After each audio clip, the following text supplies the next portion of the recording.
semana passada, nós estudamos a lição de número 12, com o título Banquete de Esther, Denúncia e Livramento. Nós somos nós.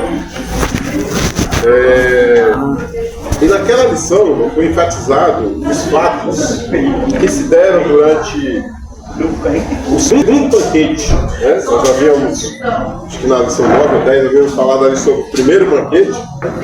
Na semana passada nós falamos sobre o segundo banquete, né? Dado por Esther ao rei,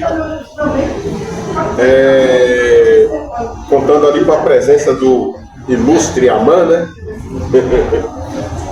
Maléfico Amã, que até então era bonzinho, né? Naquele banquete ainda não havia se descobrido a maldade dele, né?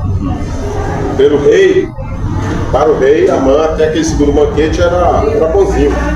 Só Mardoqueu que sabia da trama, né? Porque ele estava esquematizando ali. E esse banquete, o segundo banquete, foi também conhecido por banquete do vinho. Eu acredito que um costume que eles tinham ali, né, de denominar, né, essas festividades que eles tinham casualmente ali. Foi a partir desse banquete, que tudo foi invertido. Né, houve ali uma reviravolta. Estava tudo contrário aos judeus, de repente, né, se deu tudo aqui a partir desse banquete. Quem ia morrer foi honrado e quem era honrado morreu. Comentamos aqui também na semana passada sobre a incompetência do rei em não querer nem saber que povo que Amã pretendia exterminar. O camarada vai assinar um edito, um decreto que Amã pedindo a morte de um povo, e o rei nem se preocupa em dizer para que povo é esse. Olha, como a morte era tão, né, desprezível, né? A vida era tão desprezível, na verdade. E assim o rei, de uma forma muito competente, foi lá e assinou. Quando ele quis voltar atrás, não deu, né?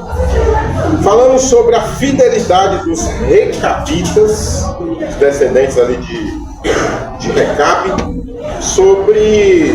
Nós enfatizamos aqui a questão da bebida, que eles foram obedientes, mas não era só o fator bebida, né? Eles foram obedientes a todos aqueles mandamentos, aquelas regrinhas que Recabe deu no início, e eles seguiram obedecendo. E o que foi louvável nessa questão aí foi a obediência em si, né? O fato deles não ter bebido em si, né? Era uma questão de obediência. E aí Deus fala assim: olha, até eles obedeceram e vocês não me obedecem. Então essa questão da obediência. Então falando sobre os recabitas, falamos ainda sobre a astúcia de Esther, né, que suplantou, foi maior, né, do que a sagacidade de Amã. Sagacidade e astúcia são adjetivos que podem normalmente ser aplicados ao servo de Deus. Foi sagaz, né? Lógico, no enfrentamento do mal, você tem que ter sagacidade,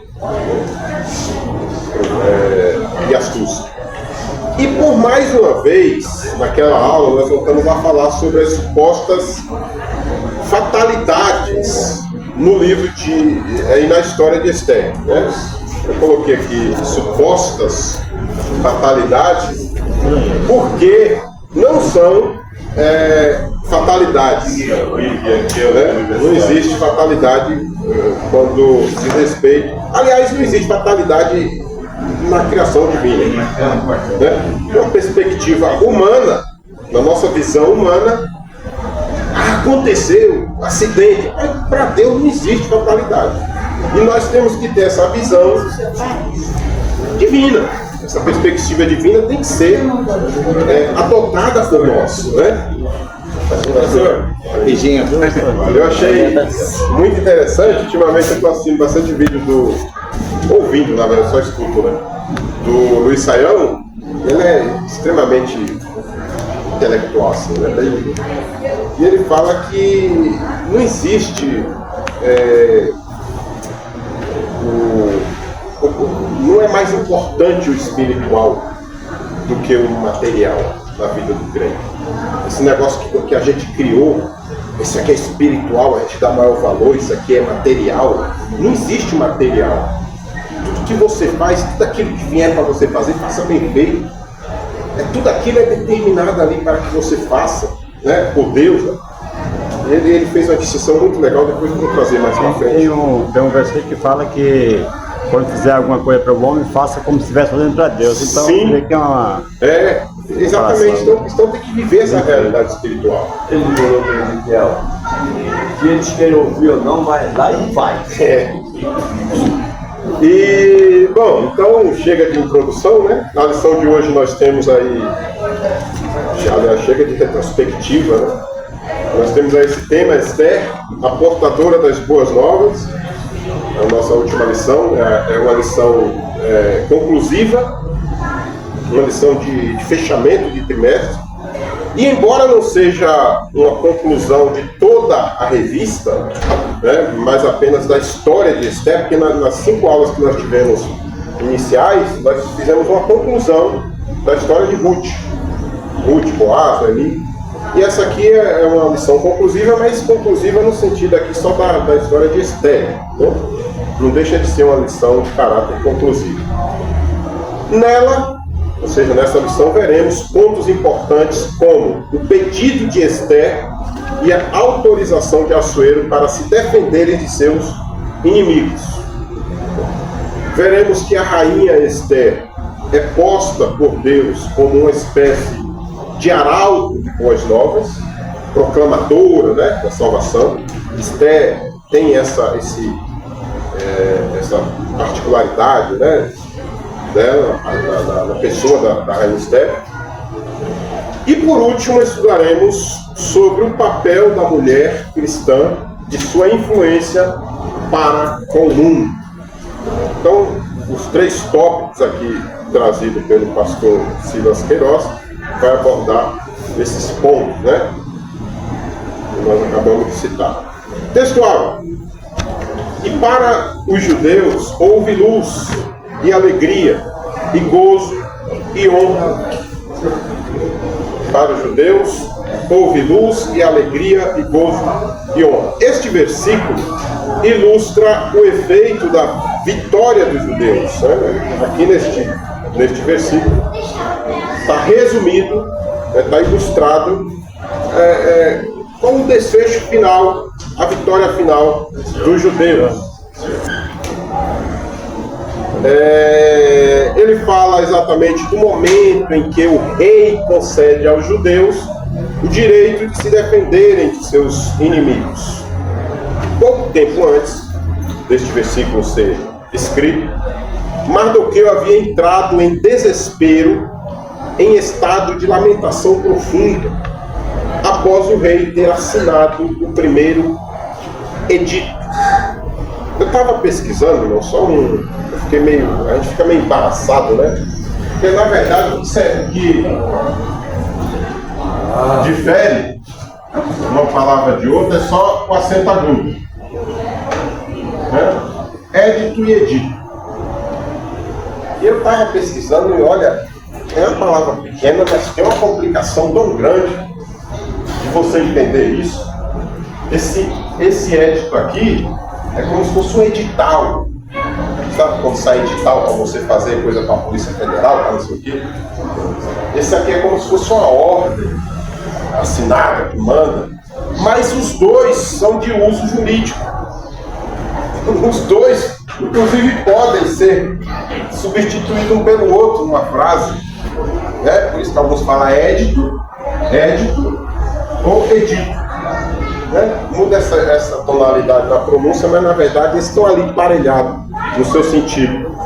Né? Então, complicadinho. Não, se tiver oportunidade, joga lá, né? Isso ajuda bastante. Então, voltando um pouquinho aqui, Mardoqueu estava ali em lamentação profunda, né? Um pouquinho antes desse segundo banquete. após o rei ter assinado esse primeiro edito. A Bíblia diz no capítulo 4, veja que o textual está no capítulo 8. No capítulo 4, a Bíblia diz que Mardoqueu rasgou as suas vestes e vestiu-se de pano de saco e de cinza, ou com cinza. Isso no primeiro edito, né? 4 capítulos para frente, acontece uma reviravolta na situação. Se antes o contexto era de trevas, tristeza, choro, desonra, a situação agora era totalmente oposta. Isso aqui é só a introdução, a gente vai estar comentando mais para frente sobre o que aconteceu, o desdobramento dessa reviravolta. Verdade prática: o Senhor é poderoso para transformar trevas em luz, tristeza em alegria, astúcia em júbilo, humilhação em honra. Aqui o pastor Silas pegou exatamente o que está escrito no textual, né? Colocou aqui luz, alegria, júbilo, né? E honra. Essa verdade prática está em plena sintonia com o final da história de Esther. O Senhor é poderoso para transformar trevas em luz, tristeza em alegria, angústia em júbilo e humilhação em honra. Né? Eu até iria um pouco mais adiante em afirmar que Deus, ele não só é poderoso, ele tem prazer em fazer isso e ele faz isso. Quando a gente diz assim, Deus é poderoso para fazer, né, junto a essa afirmação tem tipo um negócio que é meio difícil, mas Deus pode, entende? Mas não é só isso. Ele tem prazer e ele faz. Ele transforma, ele faz na vida da gente, naturalmente, de uma forma muito simples para ele. Né? A Bíblia diz-nos, certamente existe uma perspectiva. Deixa eu só voltar para a gente pegar para a gente entender. Essa verdade prática está em plena sintonia com o final da história de Esther. E certamente existe uma perspectiva, ou seja, uma expectativa cristã de que essa sintonia aconteça também na vida de todo cristão, de todo crente, né? Essa transformação, essa reviravolta que aconteceu aqui no livro de Esther, deve existir na mentalidade de cada cristão essa expectativa de que Deus pode de fato fazer isso. Não só pode, como faz, né? Prazerosamente. A Bíblia diz em Eclesiastes 7:8 que o final das coisas é melhor que o seu início. E assim acontece com a nossa vida, como aconteceu com a vida de Esther. O final das coisas melhor do que o seu início. Essa ideia que Salomão escreveu, Eclesiastes 7:8, é interessante a gente ter conhecimento disso, porque tem muitas pessoas que ficam no caminho.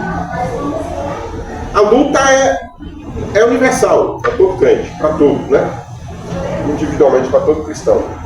Mas tem muitos que ficam no caminho, porque não entende. Olha, estava bonzinho, agora me converti, está todo mundo. Mas não entende, o processo é para todos e é difícil. Então, não é a mesma. Não é a mesma. Não, cada um tem a sua. Mas Salomão falou, o fim das coisas é melhor do que o seu início. Você se converte, tem um monte de coisa para Deus te lapidar. Um monte. E tem crente que fica a vida toda sem Deus, entre aspas, né, conseguir lapidá-lo. Eu falo entre aspas, Deus põe todas as coisas, né? Que Deus, no entendimento arminianista, né, ele respeita o livre-arbítrio da pessoa. Então ele não força a barra, então deixa o cara andar. O cara precisa querer, né? Mas no final das coisas é sempre melhor do que o seu princípio. O Criador do Senhor dos Anéis, né, um escritor que até então nem conhecia, não sabia quem era, né, o inglês Tolkien, ele inventa, né, ele cria uma expressão, uma palavra, para descrever esse tipo de reviravolta.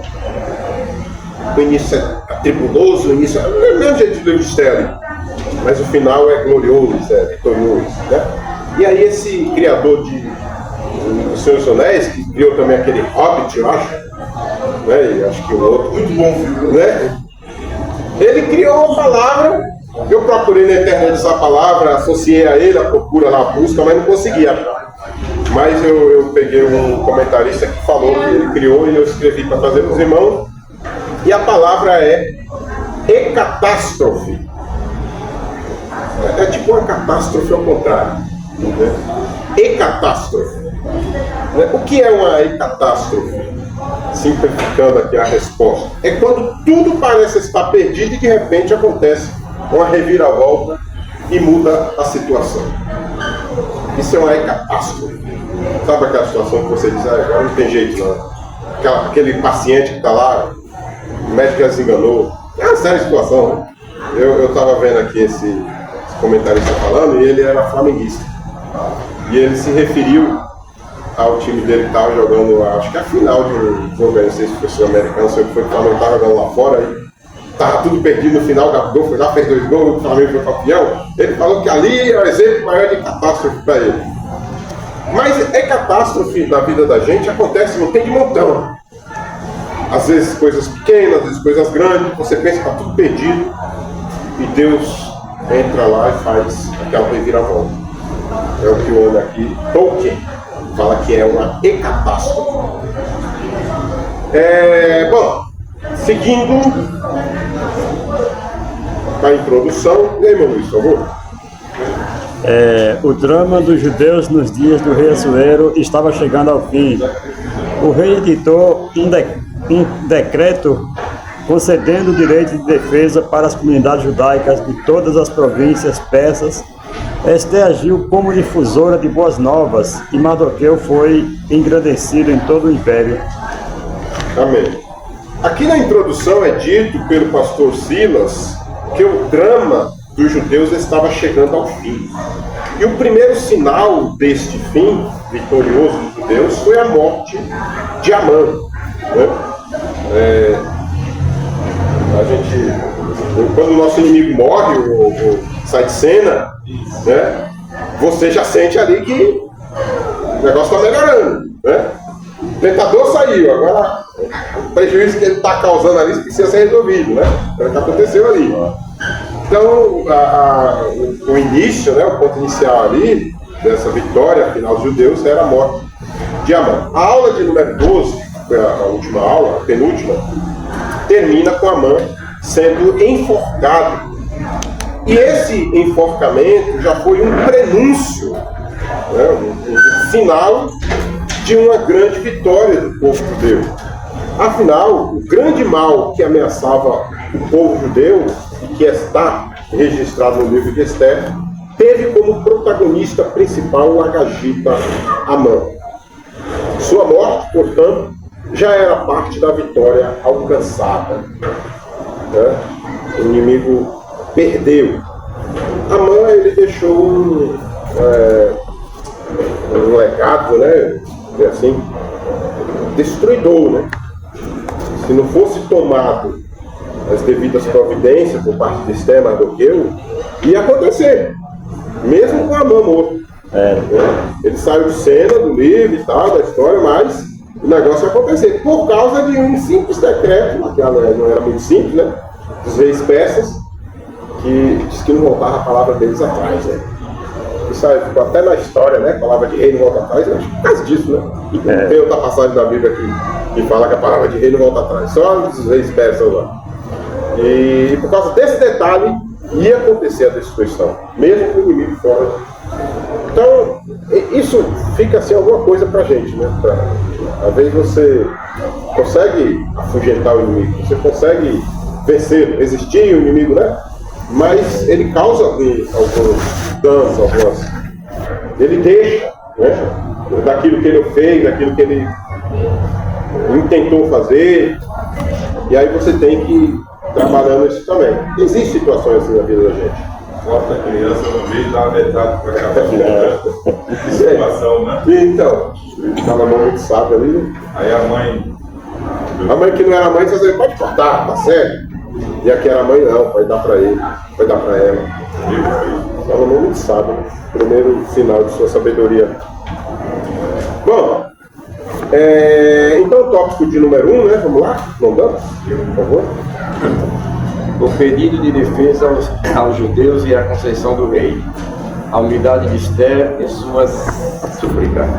Assuero foi devidamente informado da gravidade do decreto redigido por Amã e assinado com seu anel. No dia 13 do 12º mês, o mês de Adar, entre fevereiro e março do nosso calendário, os inimigos dos judeus poderiam matá-los em todas as 127 províncias do extenso Império Persa.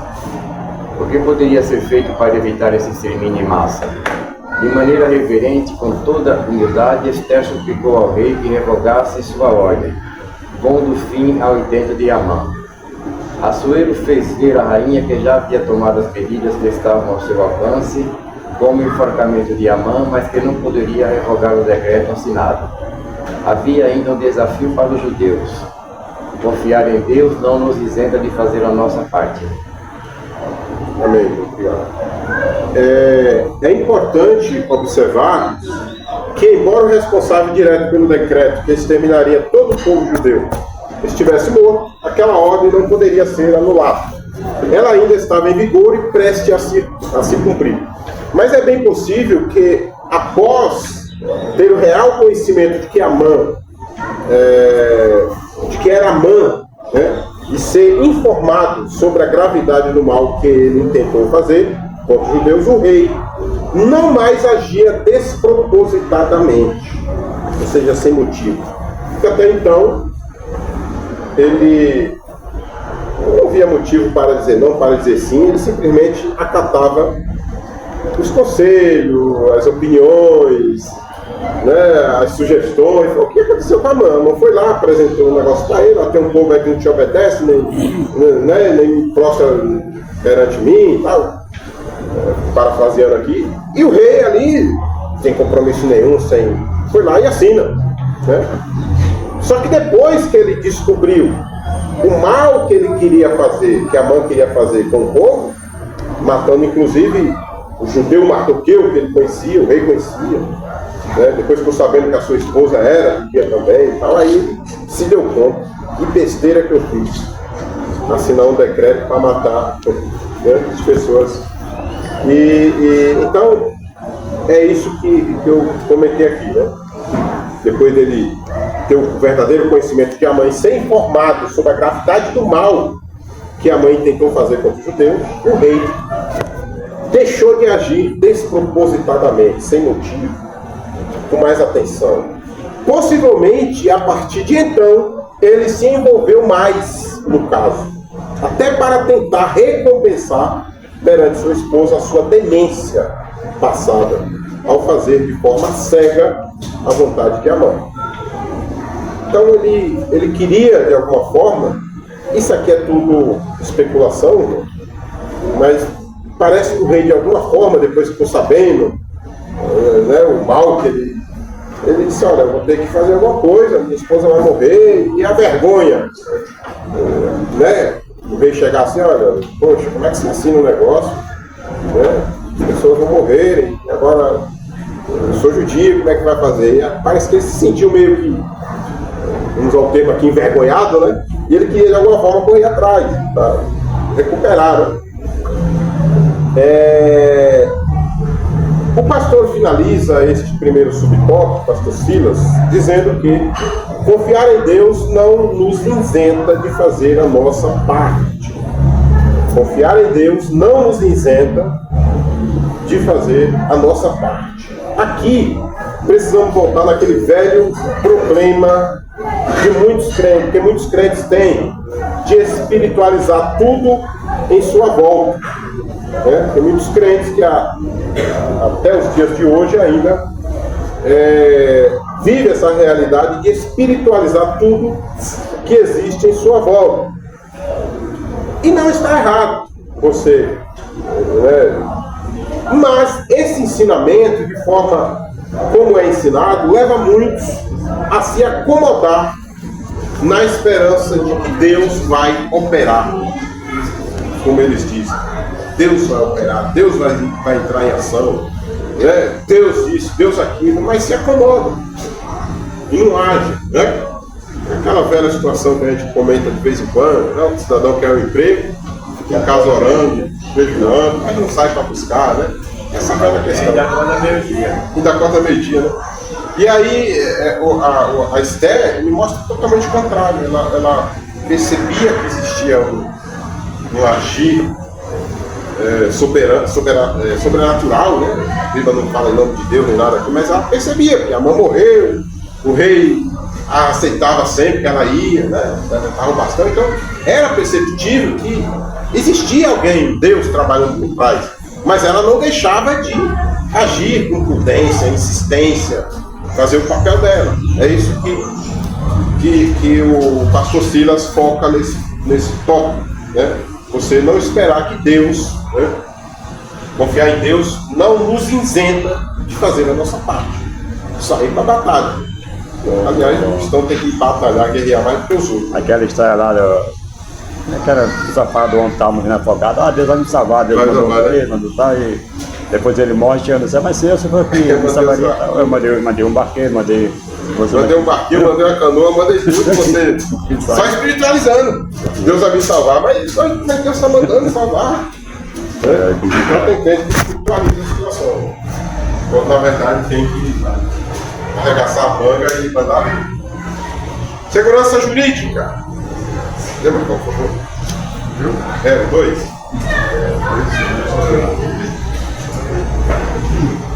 Apesar de todos os aspectos tirânicos, autoritários e excêntricos dos reis da Pérsia, como o próprio Assuero, havia um limite para as suas ações. O império da lei dos medos e persas, Dário, pai de Assuero, viveu uma experiência parecida e não violou a norma. Mesmo estimando muito a Daniel, não pôde livrá-lo da cova do leão. Em qualquer nação, todos devem estar sujeitos às leis. Jesus deu-nos esse exemplo. Em países democráticos, como o Brasil, todos os aspectos da vida pública e privada são regrados por um ordenamento jurídico sobre uma Constituição que a todos vincula. Isso é necessário para que haja previsibilidade e segurança jurídica. Nenhuma pessoa ou poder está acima da Constituição Federal. Ninguém pode agir de modo a violá-la. As alterações constitucionais possíveis somente podem ser feitas pelo Parlamento, onde atuam os representantes eleitos pelo povo. Essa, pelo menos, é a leitura constitucional, oremos pela autoridade de nosso país. Amém. Coisa difícil é você orar por quem está contra você, né? Que coisa difícil, né? Você focar a pessoa e criar. A boca até fala, mas o coração não quer aquilo.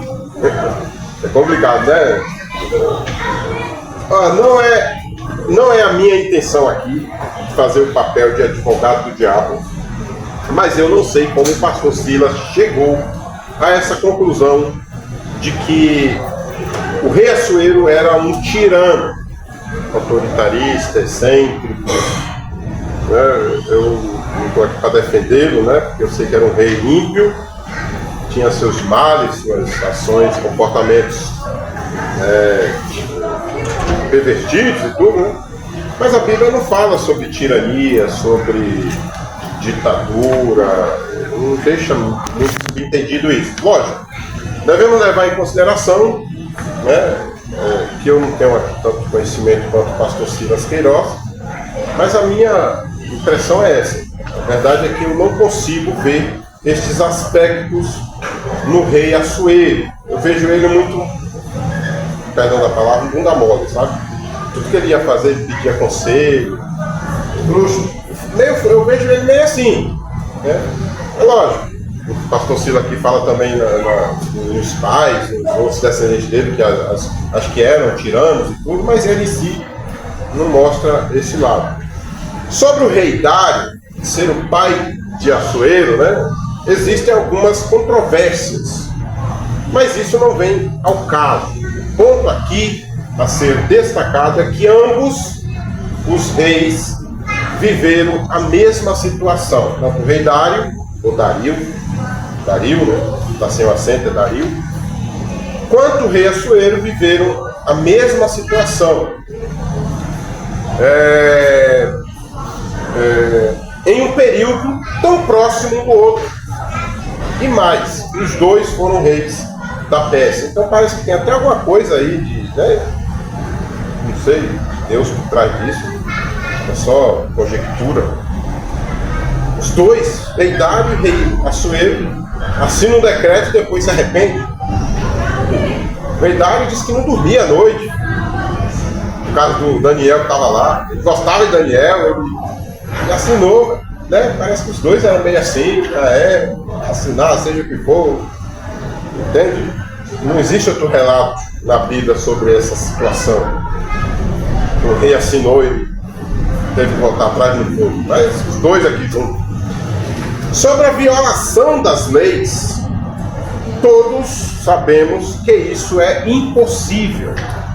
Apesar de na teoria, ninguém estar acima da Constituição Federal. Na prática, na teoria, ninguém está acima. Na prática, temos aí o cabeça de ovo, né? Que todo mundo conhece. Está acima de tudo. Eu queria saber quem que vai derrubar esse Golias. Essa é a minha. Será que ele vai morrer de velho? Não vai ser preso um dia? Tem muito mandato pela frente. Tem? Então a gente nunca sabe a veracidade disso tudo, o peso disso tudo. Às vezes são coisas que eles com habeas corpus saem, sei lá, entende? É tudo meio desconhecido pra gente, né? Classe baixa assim da sociedade. Só os grandões sabem. Mas será que um dia ele vai cair? Então, como exemplo prático de que as leis não são cumpridas como deveriam, nós temos aí o Alexandre de Moraes, que macula as leis pétreas ou pátrias do nosso país, demonstrando aí estar acima delas, para fazer como bem lhe parece, né? Soltar inocente, prender inocente, soltar culpado, ele faz toda essa, conforme ele quer. Bom, o Odebrecht? Tem um monte de expressão. Só faltou o Topado. Você vê. O Topado todo já, né? Já. Foi perdoado já, Deus. É? O direito de defesa. Vamos lá? Irmão Jair, por favor. Direito de defesa. Assuero não podia revogar seu decreto, mas ele emitiu uma espécie de contra-ordem que permitia aos judeus exercerem seu direito de defesa diante de seus inimigos. No dia assinalado no decreto anterior, o texto nos faz entender que havia em todo o reino grupos sistemáticos hostis aos judeus. Não era, portanto, uma mudança gratuita e indiscriminada. A ordem foi enviada para todas as províncias e produziu muita alegria entre os judeus e temor em todos os povos. Muitos chegaram a se tornar judeus. No dia da pretendida matança, aconteceu o contrário do que esperavam os inimigos. Os judeus se exterminaram deles, inclusive ajudados pelos nobres e toda a maioria das províncias, que haviam ouvido falar de Mardoqueu e o temiam. Somente na cidade de Suzã foram mortos 500 homens, incluídos 10 filhos de Amã, 75 mil em todo o reino persa. No dia seguinte, mais de 300 mortos na cidade de Suzã. Amém. Morte aqui na zona. Pode ser no Rio de Janeiro? E os crentes matando, né? Já pensou muito se fingindo de judeu para não morrer, né? Exatamente. Né? É o peso da... Vamos comentar aqui. Durante os comentários a gente comenta. A liberdade para que se fizesse algo foi dada pelo rei, o que seria formalizado e selado como decreto real. Porém, me parece que essa ideia de autodefesa não foi ideia do rei. Não foi o rei que o pastor aqui ele fala que deixa meio que subentendido que o rei, né? Mas a ideia não foi do rei, sim de Ester e Mardoqueu. Porque o rei pegou o anel e disse assim, olha, está aí, cria uma ordem, Se vira dos filhos. cria uma ordem e assina. Né? O pastor fala, o pastor Sila fala que o Assuero fez a ordem, mas parece que essa ordem veio. A Bíblia não fala, né? Parece que veio de Ester e Mardoqueu. Isso é o que fica subentendido no capítulo 8, versículo 7 do livro de Ester. Vamos ver o que está escrito, irmão, para ver? Vê quem está. Ester 7, 8. Ester, capítulo 7. Ester, capítulo 8, versículo 7. Capítulo 8, versículo 7. Então disse o rei Assuero, a rainha Ester, e ao judeu Mardoqueu, eis que dei a Ester a casa de Amã, e ele, o 8, né? Estou lendo 7. Vai, ele achou? Escrevei. Capítulo 8, versículo 7. Essa tá certo, essa. Tá certo. Pode continuar então. E eles invocaram uma forca, porquanto quisera pôr as mãos sobre os judeus. É isso aí. Aí o versículo Não 8, bateu muita. o versículo 8 é ele que fala, né? Ele fala para ele, escreveis vós também a respeito dos judeus com o nome do rei. Então eles que escreveram, né? Mardoqueu que escreveu. Eu acho que eu não tenho a referência errada, mas tem uma passagem que fala que o rei apenas liberou. É, versículo 8 mesmo. É o 8? Lê aí, mano, na tua tradução, não, deixa eu ver. Escrevei vós também a respeito dos judeus em nome do rei, como vos parecer bem, e selai-o. Como vos parece bem. Então, aí. deu, Escrevei como do jeito que parecer bem para vocês, escreve aí, né? Faz um decreto, do jeito que vocês acharam. Então não foi o rei que criou, o rei deu autorização para que eles fizessem esse decreto. É como se alguém pegasse um talão de cheque em branco, né? E dissesse assim, olha, gaste como vocês quiserem. O que o rei fez foi isso. Arrumar alguém que faça isso. porque se os judeus fossem lutar contra aqueles que iam matar ele, ia ser uma rebelião, sem Agora quando Aí foi a sabedoria da parte de Ester, né? Ela não foi lutar, ela se defender.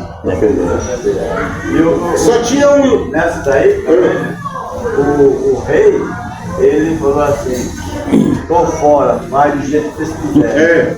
Só tinha um negócio que não podia fazer, que o rei não está aqui, mas ele deixa muito claro, né? Poderia dizer assim, porém, só não pode fazer isso. Não está aqui, né? Eu estou conjecturando aqui. Era revogar aquilo que estava assinado. Mardoqueu e Ester poderia fazer um decreto revogando. Disse, olha, está anulado aquele primeiro decreto. Mas aí- Carimbasse de novo. Mas não aí podia fazer isso. Tinha o carimbo do anel do rei aí. Eles estavam. O mesmo anel que Amã carimbou o primeiro decreto para matar, o rei deu para eles carimbar outro decreto. Mas aí houve, Sim, sim. acho que na época houve algum, por exemplo, as pessoas que viram morte de judeu devem ter ficado com o rei, né? Sim. Então, vamos falar um pouquinho disso. o versículo 9 fala que Mardoqueu ordenou que aqueles homens lá, que o secretário do rei escrevesse, né? Chamou os oficiais lá, os escrivães, né? Mandou Para escrever. fazer. É que existiam pessoas apropriadas para fazer isso, né? Saía a ideia do palácio e alguém estava ali certo para escrever. Nesse tópico tem uma palavra assenhorearam. A senhora Aaron. Estava vendo o significado aqui, tomaram posse, deram controle, apoderaram do lado, É como se tivesse escravizado a pessoa. Você agora eu sou seu senhor, a senhora Aaron. Você é meu servo. Entende? Mas é assim, a palavra é difícil, mas a ideia é essa. Tornaram senhores dele. Bom, só tem essa questão, né, que não podia gastar do jeito que eles queriam, esse talão de cheque tinha que ser para comprar aquilo especificamente, não podia anular o processo, o decreto que já estava ali determinado. Então não existia essa possibilidade de anular o primeiro decreto. Devemos observar também que o que Esther e Mardoqueu decidiram fazer foi um direito de defesa e não um ataque sobre ataque, um ataque antecipado. Esther e Mardoqueu, eles não intentaram, mesmo com a liberdade para fazer isso, mas eles não quiseram contra-atacar, ou digamos assim, se o decreto estava para o dia 13, eles falaram, vamos lá surpreender, no dia 10, dia 12, a gente vai lá e mata todo mundo. Não foi isso que eles quiseram fazer, né? Eles simplesmente decretaram ali, anunciaram através desse edital, né, o direito de defesa. O direito de defesa. Ou seja, no meu ponto de vista, não foi um ato criminoso como seria o intentado pelo defunto Amã, mas uma legítima defesa. O que Amã queria fazer era um genocídio, um ato criminoso, né? Era um crime, mas ninguém podia falar nada, né? E chegar lá, entrar na casa do cidadão, era crime, mas era um decreto do rei, ninguém podia falar nada, se estava bom, se estava mal, tinha que ser feito. Já o que Esther e Mardoqueu decretaram fazer aqui, não era crime, eles iriam se defender. E se alguém, até o dia de hoje, eu acho que a nossa Constituição permite alguém de sua casa para roubar, você pode tacar fogo nele. Está dentro de sua casa com a arma e você vai ser, né? Eu acho que é isso, não sei. É para defender a vida. É sim, Tá com a arma na legítima defesa. Não é? Parece bem material de nossa. Mas tem, não é simples assim não. Sim, não é simples porque a nossa lei é muito burocrática. Diz que tem que ser de frente, não pode ser atacado de costas. Mas aí eu não vou esperar o bandido virar, você espera? Você espera ele virar? Acho que como o tiozinho lá do centro lá que meteu bala mesmo pelas costas lá, os caras correndo. Eu achei interessante, eu não me esqueço que eu estava falando isso aqui um ano atrás, o irmão Arlindo estava aqui, né? Aí ele falou, lá no. Assim, eu estou caçando do irmão, né? Lá no Pernambuco a gente tinha um facão atrás da porta. Peixeira. Então todo crente assim, mano. Para defender o seu, o santinho vira.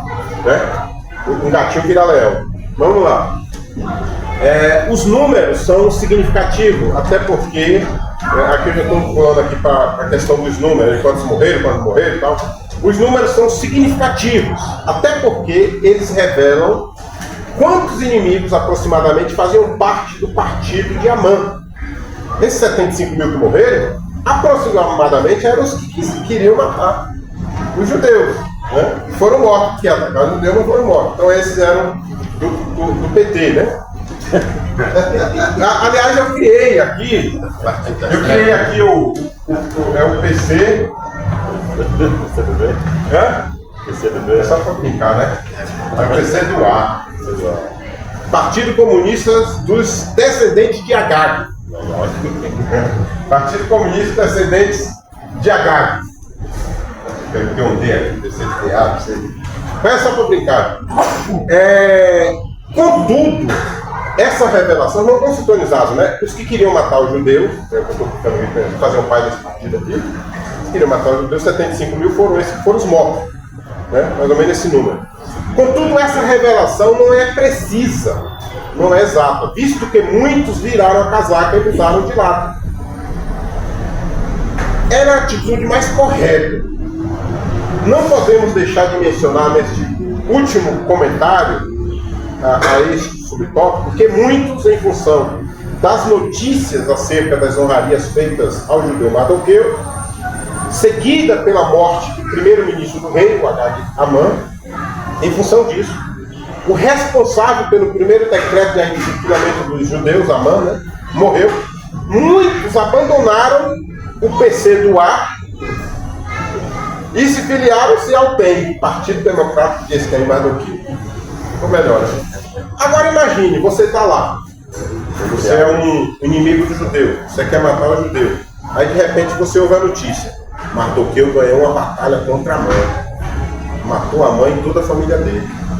O rei pegou Mardoqueu e o honrou e colocou no lugar de Amã como primeiro-ministro. Quem queria matar Amã?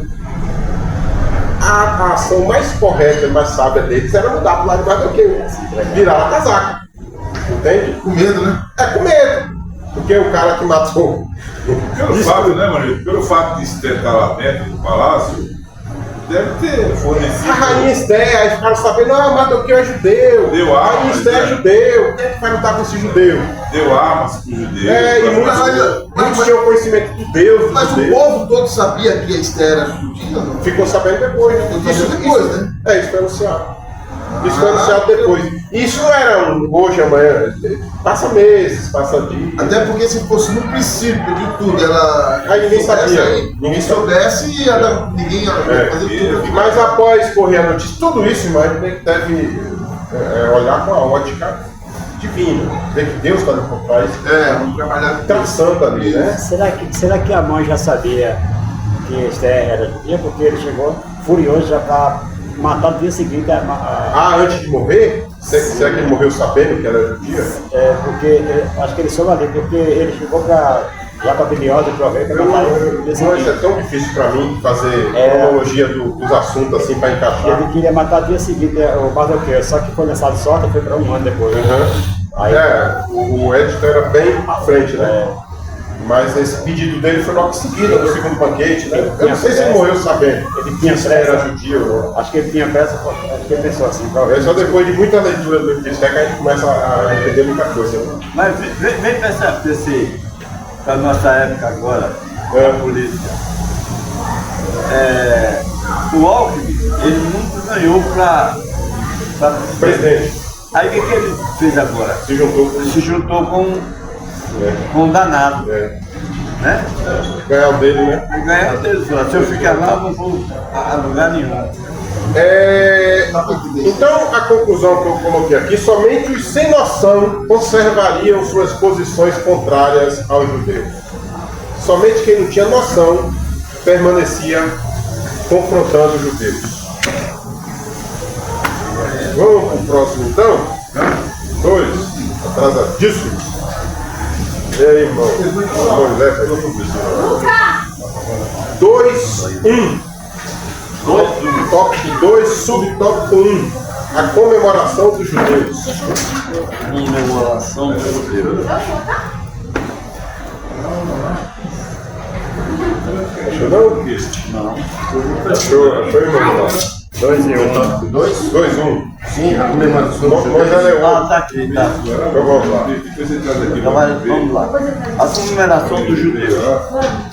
O dia 14 do 12º mês foi de grande festa para os judeus e todo o Império Persa.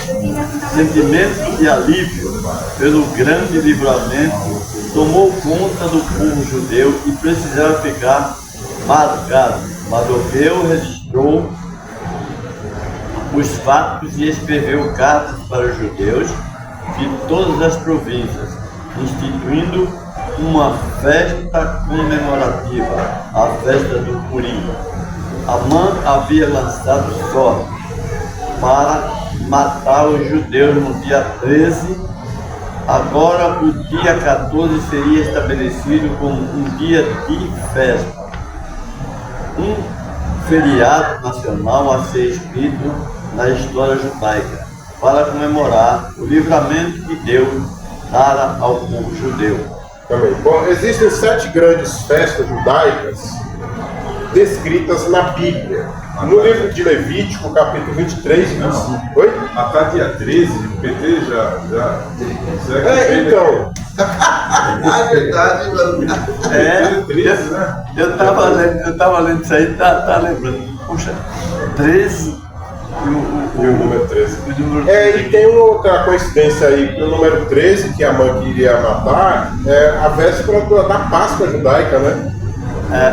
O cara morou nos seus comentários lá, ele lembrou bem disso. Então eles queriam fazer igual agora, que o Hezbollah 13 e os Hamas fizeram, estavam comemorando lá o dia lá de não sei o que, não sei o que era, do perdão. E eles aproveitaram a festa religiosa para matar um monte de gente. É uma coisa do inimigo mesmo, né? A pessoa marcha na Avenida Paulista, festa da igreja cristã, aí acontece um negócio desse, tem isso, Satanás queria fazer ali. Então existem 7 grandes festas judaicas descritas na Bíblia, no livro de Levítico, capítulo 23, e também algumas no 25. Todas elas instituídas por ordem divina. Embora eu não saiba ao certo quais delas ainda são comemoradas nos dias de hoje, devemos dizer que todas são festas de procedência religiosa. Todas elas. Onde os judeus, de alguma forma e por algum motivo específico, comemoram os feitos graciosos de Deus realizados entre eles. A Páscoa a gente sabe que comemora a saída, né? Tem Dia do Perdão, tem Yom Kippur, né? Tem a festa das primícias, tem o tabernáculo, são essas festas, né? Todas elas têm um motivo. E religiosas, são festas religiosas, né?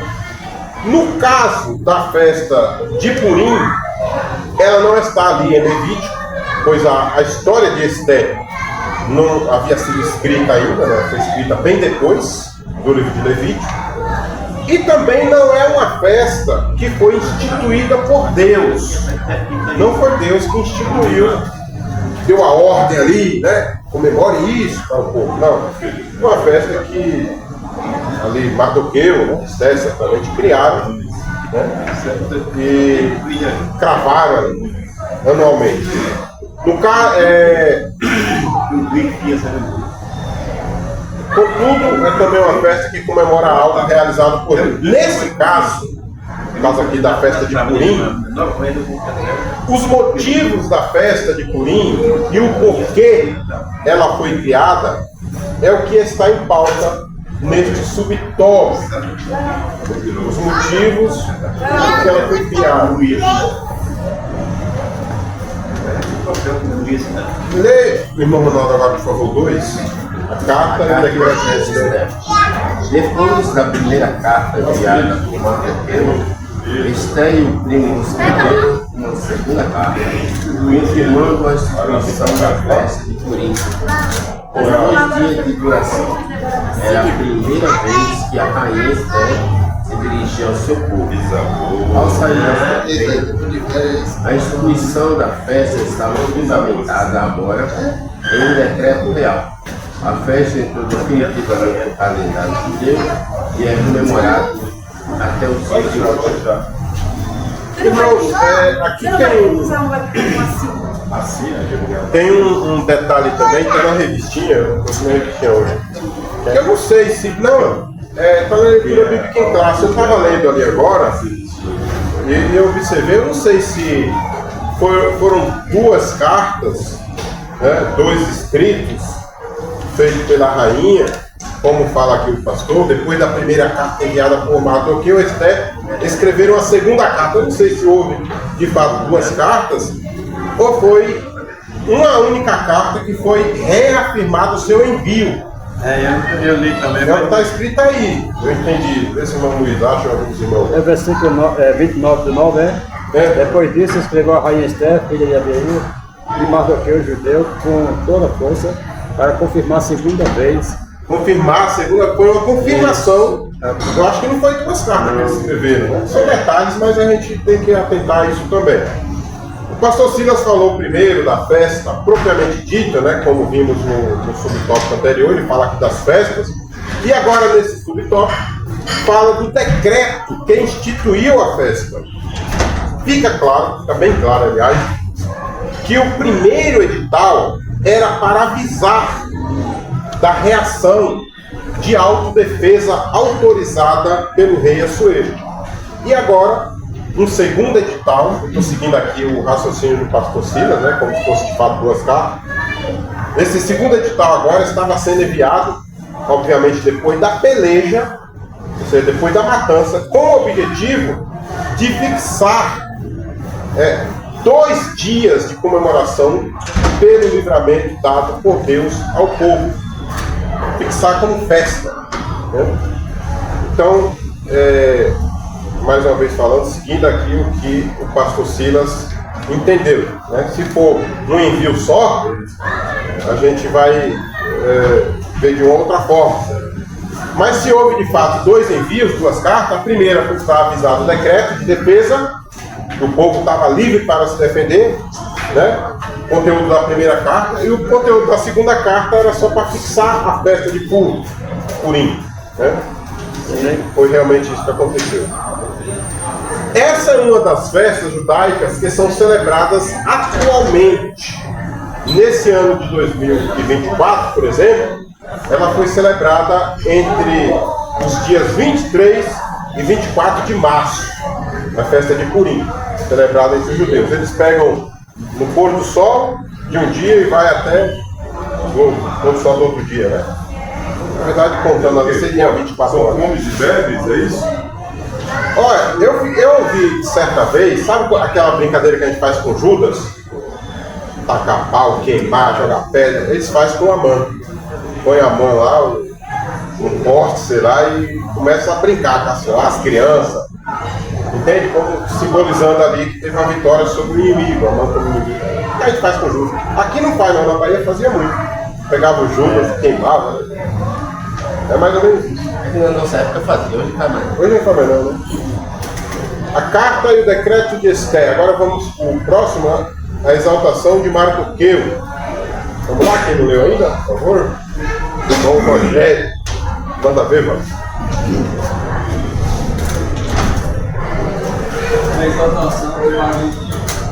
Assuero conhecia Mardoqueu, mas não sabia de seu parentesco com a rainha Esther até a denúncia dos malfeitores de Amã. Esther, disse que foi naquele dia que Mardoqueu não apareceu à presença do rei, porque Esther revelou que ele era seu parente. Assuero deu a Mardoqueu o anel que havia dado a Amã, e Esther o pôs sobre a casa do Agai. Mas ainda não era tudo. Depois da morte dos inimigos de Deus, Assuero engrandeceu ainda mais a Mardoqueu, como ele foi o segundo maior do reino, posição que era ocupada por Tamar. Do lado duplo, a serva que pegou estava por Mardoqueu. Ele foi um dois esclavos nosso vereador, trabalhando para o bem de todo o seu povo. O propósito de Deus é usar seus servos em todas as áreas da ordem. O que fizermos deve ser feito para a glória de Deus. Amém. O irmão Jair perguntou sobre se tinha comida. Festa de crente tem que ter, né? Festa de crente é que tem. Uma outra coisa, um detalhe também que eu não coloquei aqui, mas essa riqueza que era de Amã passou para Esther, né? E parece que tem um versículo que fala que Esther passou por Mardoqueu. Não sei se para dirigir, para comandar, ou só passou de fato para ele, ser dono, e que era de Amã. Então Esther acabou ficando muito rica, né? A mãe era muito rica, o rei Assuero deu tudo que pertencia a Amã para ela ficou muito rica. Muito rica mesmo, ricaça, né? Então é bom esse detalhe também, porque a gente enfatiza muito a riqueza de Salomão, a riqueza de outros reis, mas Esther foi uma pessoa que acabou ficando muito rica também. Como dissemos em aula passada, e isso eu enfatizei aqui, é uma dedução minha, né? Mardoqueu não era um funcionário comum. Pelo que me parece, ele era, inclusive, um tipo de competidor por posições com o próprio Amã. E essa dedução não é toda cega, vaga, né? Essa dedução que eu faço, que a Bíblia não fala isso. Observe que a reação de grande parte do império, dos súditos do rei, a reação, né, após o novo edito de reação dos judeus, foi que muitos passaram para o lado do agora primeiro-ministro Mardoqueu. Isso pode significar que alguns, ao perceberem a derrota de Amã, concluíram que Mardoqueu tenha vencido aquela disputa. Parece existir ali uma disputa antiga, histórica entre os dois, né? É como se alguém dissesse: esse judeu Mardoqueu já derrotou o poderoso Amã, quem é doido de ficar contra ele? Entende? Corria né? Então parece que existia uma guerra de quererem se igualar ou ser melhor um do que o outro. Por isso, o meu entendimento, a minha compreensão de que Mardoqueu não era um simples súdito do rei, era alguém que estava ali no palácio e não à toa tinha uma posição relevante, né? Porque servia na porta do rei. Né? Servia na porta do rei, né? Agora, sobre o parentesco da rainha com Mardoqueu, que ficou escondido de forma errônea, né? Eles não deveriam ter escondido, foi por sugestão de Mardoqueu, né? Que era o pai dela, primo pai, né? Tio pai. Foi errôneo, foi de forma errada ter escondido, né? Se o rei, por exemplo, soubesse, como a gente já comentou antes, poderia ter amado, não ter criado nada disso, né? Sabendo que Esther era judia, que Mardoqueu era judeu. Mas aí a história que você disse é outra. Não estaria nem aqui, né? Lógico, não tem isso. Mas foi errôneo, foi errado. O que isso mostra? O que isso mostra? Vamos ver aqui. Aliás, eu não vou comentar nisso porque está mais para frente, mas vou terminar esse comentário que eu fiz. E sobre as demais falhas de conduta descritas e subentendidas na história de Esther, envolvendo estes dois principais personagens, Esther e Mardoqueu, isso apenas mostra que a nossa vitória não se justifica em nós mesmos, mas em Deus. Isso é importante, porque está dentro do que o Marcão falou ali. A história seria diferente se acontecesse tudo certinho, se não houvesse omissão do nome, sabe? Se aquilo outro, tudo aconteceu certinho, a história não estaria aqui, a gente não estaria aqui lendo.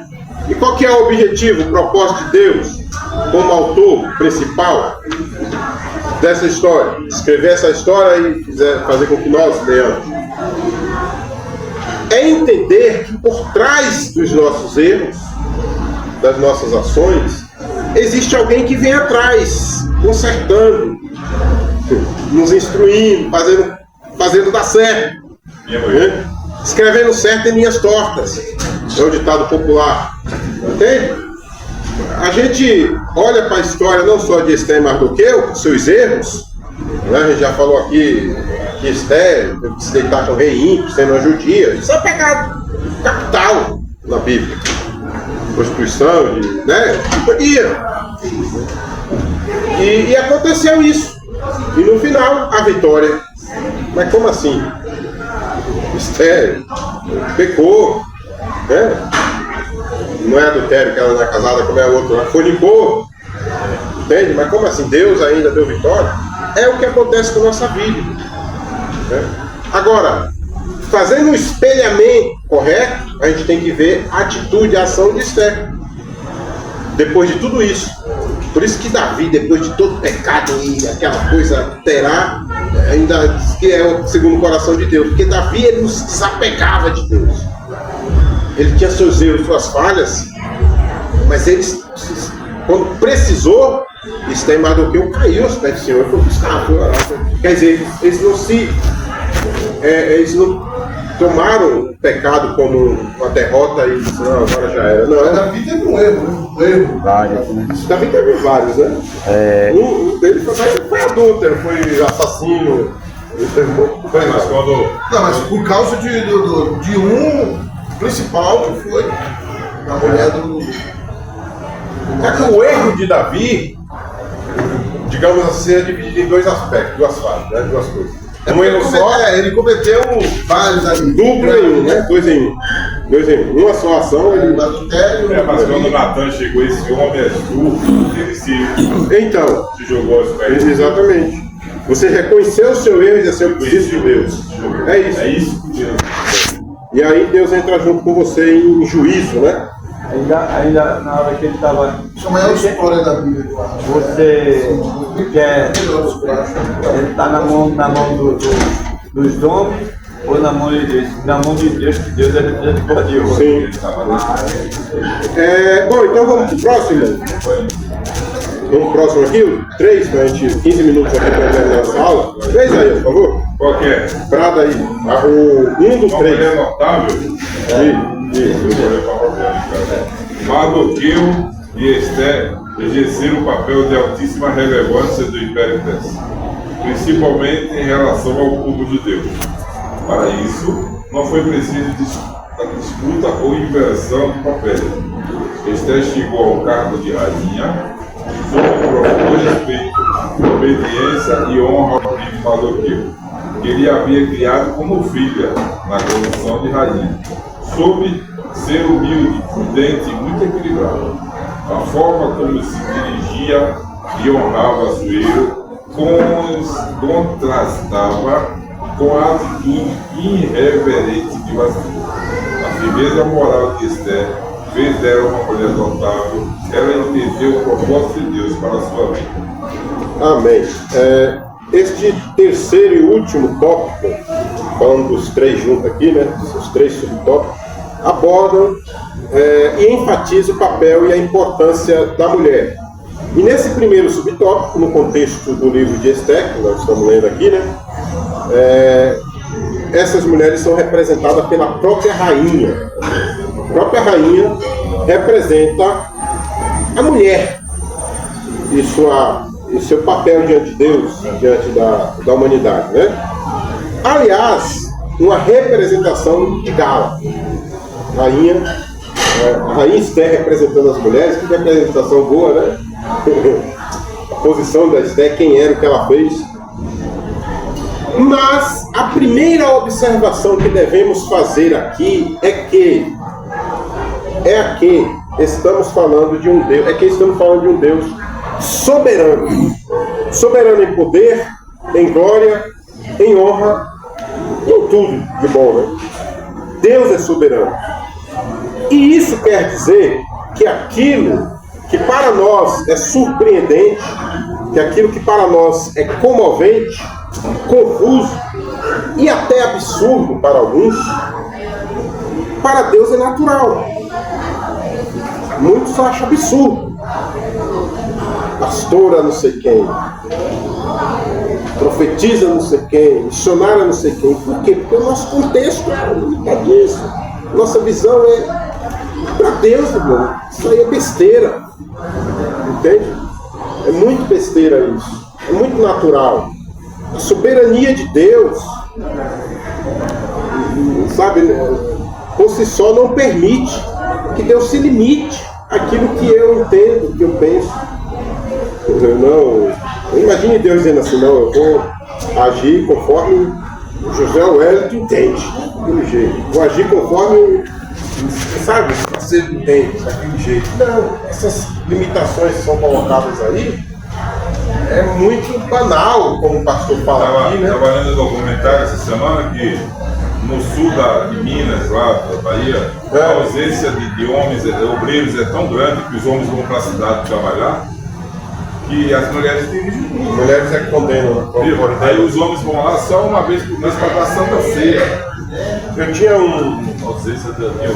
um professor que ele falava assim, olha, eu não gosto de pregar em culto de jovem, de adolescente. Esses crentes não oram não. Eu gosto de pregar no culto das irmãs. Elas convidam a gente e ela põe o joelho no ciclo de oração e ora por a gente. Deus bravo. A igreja é sustentada pelas irmãs. É oração, comunhão com Deus. Claro, estou falando estou generalizando. Mas na grande maior parte, quem é que cumpre as regras, por exemplo, da Assembleia de Deus? As irmãs são mais cobradas pelas vestes, mais cobradas pelo. Não.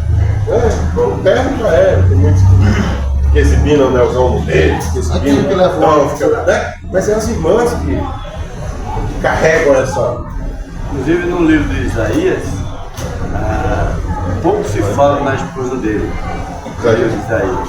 E era uma profetisa. Ela e a filha, né? Quem é mais amado que a morte, a Bíblia diz? A mulher. Mas ele fala também que achou uma coisa boa, que é a mulher. Se você quiser tê-la como amarga, Destilam favas de mel. Vamos lá então? A gente Isso quer dizer que aquilo que para nós é surpreendente, comovente, confuso, para Deus é natural. Porque tudo é dele, vem dele, e nele tudo acontece segundo a sua soberana vontade. Se fosse o caso de fazermos um estudo, né, exaltando aqui o papel da jumenta, o papel dos corvos, ou ainda o papel do peixe, do grande peixe de Jonas, os quais tiveram papéis importantíssimos na história, olha só, animais irracionais, Deus utilizando para falar com o homem, para fazer isso, para fazer aquilo. Por que não a mulher? Entende, irmão? É um absurdo você ficar naquela briga do sexo, que é o próximo ponto nosso. Homem pode, mulher pode, mulher. Isso é um absurdo, é besteira tão grande para a soberania de Deus. Deus manda, vai pronto. Só para concluir esse ponto, feito essa primeira, o grande e único capaz de conduzir Deus, o grande e único capaz de conduzir a humanidade com excelência plena é o Deus soberano. Portanto, antes de tudo, toda honra e glória sejam dadas a Ele. Feito essa primeira observação, necessário se faz dizermos que a mulher não pode ser comparada com nenhum desses animais que citamos. Obviamente, se algum ser humano pode, de alguma forma, ser comparado com o animal, que seja um homem. Concorda? Se tem que ser comparado com o animal, tem que ser homem. O homem é muito leve, né, irmão? Tem muito homem aí que está no corpo com o cara lavado, ele não é mais água aí. Parece que tem mais temor, mais sensibilidade. Pode fazer uma análise geral, que não vou chegar assim. Não, é verdade. Não é? O 2, vamos lá, rapidinho, guerra do sexo.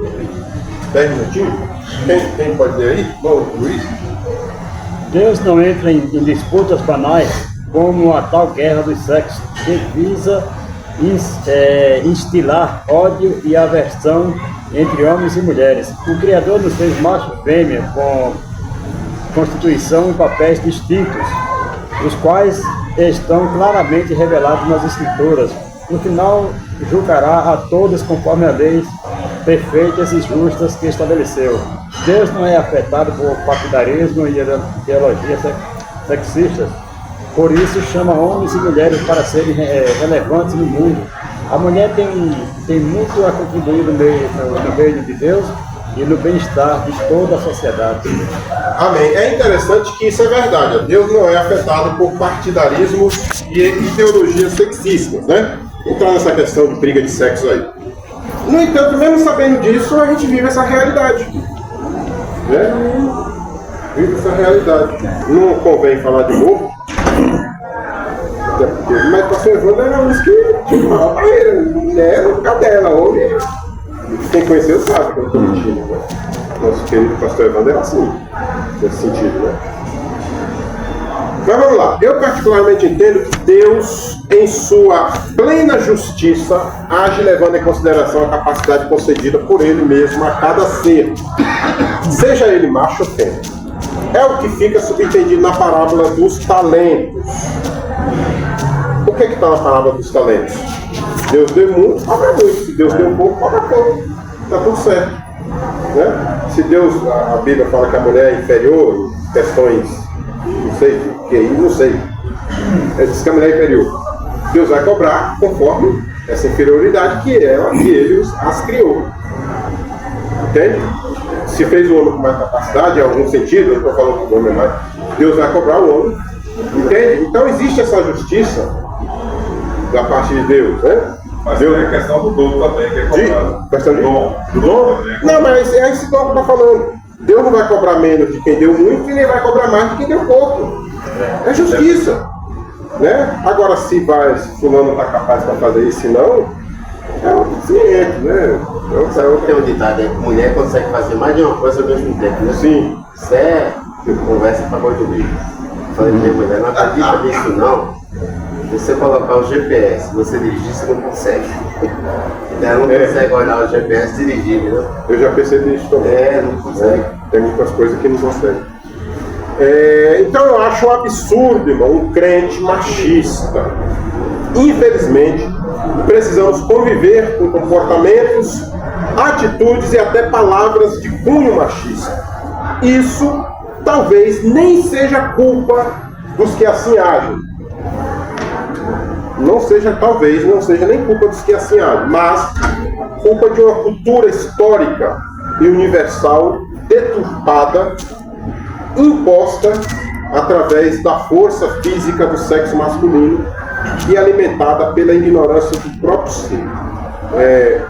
Isso, por exemplo, vem lá do patriarcalismo, até considerando aqui o judaísmo, né, história mais antiga, ou fora do judaísmo, os homens sem Deus lá, vem aquela cultura de que o macho, que ele é mais forte, ele pode mais, entende?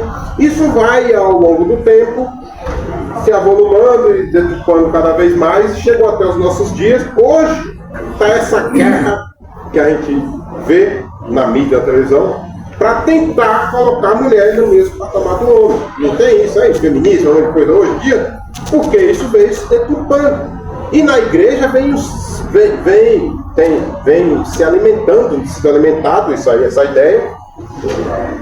E sabe qual é o grande mal disso?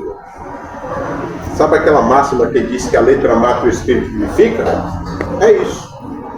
O cidadão não aprende, está sempre com capuz na frente. Não aprende, ele não se liberta do erro, do mal entendimento que ele teve lá atrás. Ele fica naquilo. Eu sou o chefe, eu sou isso, eu sou aquilo, lógico, tem que considerar essa posição que Deus deu ao homem. Mas a gente não pode menosprezar a mulher.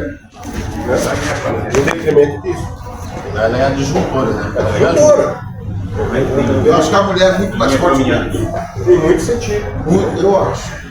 Então, para concluir aqui, o irmão foi rigoroso ali, me deu 5 minutos. Cadê? Sabe aquela máxima que diz isso então? A letra mata que vivifica? É isso, a expressão banal, utilizada aqui pelo pastor Silas, para se referir à lamentável guerra do sexo, ficou muito barato. Eu diria que é um pensamento impiedoso, uma guerra impiedosa, desumana, cruel e, por que não dizer, demoníaca. Você achar que a mulher é uma massa de manobra, um objeto. Tem muitas pessoas que chegam a esse absurdo. Entende? Tem muitas pessoas, e eu já falo assim, porque dentro do cristianismo não pode ter, né? Vamos para o último, por favor. O contexto cristão. Além das mulheres da Bíblia, diversas mulheres exerciam papéis importantes em toda a história da igreja, tais como Cristina Pandora, Susana, Sara. Os nomes aqui estão em inglês e português. No entanto, assembleianos Celina Martins Albuquerque, Lina, Zélia, Frida, Signa Elizabeth, Florência, Albertina, Ruth, Wanda, dentre tantas outras. Muitas mulheres notáveis permaneceram em atuação em solo brasileiro e em todo o mundo. Amém. A Bíblia ela fala de algumas, né? Principalmente aliás, nos dois testamentos, né? Fala de mulheres que tiveram papéis relevantes, né? Tanto no Antigo, Ruth, Lé, tem Judite também, que é da Bíblia apócrifa, né? Bíblia dos católicos, tem Judite. Mas tem Débora, tem uma série delas, né? Tem Ana, tem livro, mas não. E no Novo Testamento a gente vê muitas também ali, sustentando o ministério de Jesus. No Atos dos Apóstolos tem muitas também. Né? E Deus agindo com elas, né? Principalmente no livro de Atos a gente vê isso, como se estivesse no mesmo relacionamento com o homem. Não tem diferença nenhuma. Né? Um monte de homem para matar Cisel não conseguiu, Israel foi lá e... Entende? Então o relacionamento de Deus com essas mulheres não tem. É até absurdo a gente ter discutindo esse negócio, né? E aqui, irmão, no contexto assembleano, como ele colocou aqui, né? Celina Martins Albuquerque foi a primeira a ser batizada com o Espírito Santo, se fala a memória, né? Aí tem Lina Nistro, que é esposa do famoso, eu esqueci o primeiro nome dele, mas é Nistro também, famoso ele, que é a esposa dele. Zélia Brito, que eu não sei quem é, filha da Brin, que é a mulher do Navimbi, né? Elizabeth. E por último aqui ele coloca, a que não poderia ficar de fora, Wanda Freire Costa, esposa do nosso pastor José Web, Bezerra. aqui no Piquiri, Morrosa, Puxação de saco. Uma roda só sobe. Mas só uma puxação de saco. Essa Albertina, Amém, irmãos? Então, essa Albertina está de Recife, né? A Albertina parece que é de Recife, deu início ao ciclo Betina. através da doença da filha dela, que ela começou a circulação. Acho que a história dela Tem um bom conhecimento da história sobre ela. Amém? Então, Deus abençoe. A conclusão diz assim, ó, com alegria e gratidão estamos concluindo o estudo dos livros de Ruth e Esther. Acima do papel humano visto nessas histórias, a providência divina é contemplada do começo ao fim. O Deus que tudo provê continua agindo em favor de seu povo. Ó, agora, a amiga da minha mulher, ela tem 2 filhos. Os 2 filhos nasceram autistas. E o cara abandonou ela. E ela sozinha cuida dos filhos, pra cima, pra baixo, cuida bem pra caramba.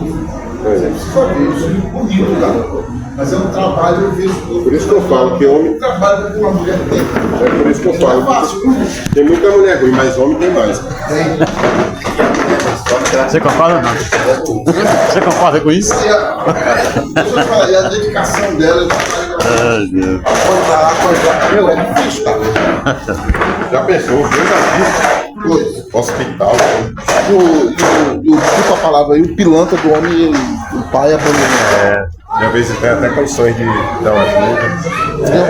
E ela, meu, mas ó, pensa nos moleques lindos, meu, que pra ela, sabe, ela cuida bem pra caramba dele. Tá, Evangelho, não pega essa feira.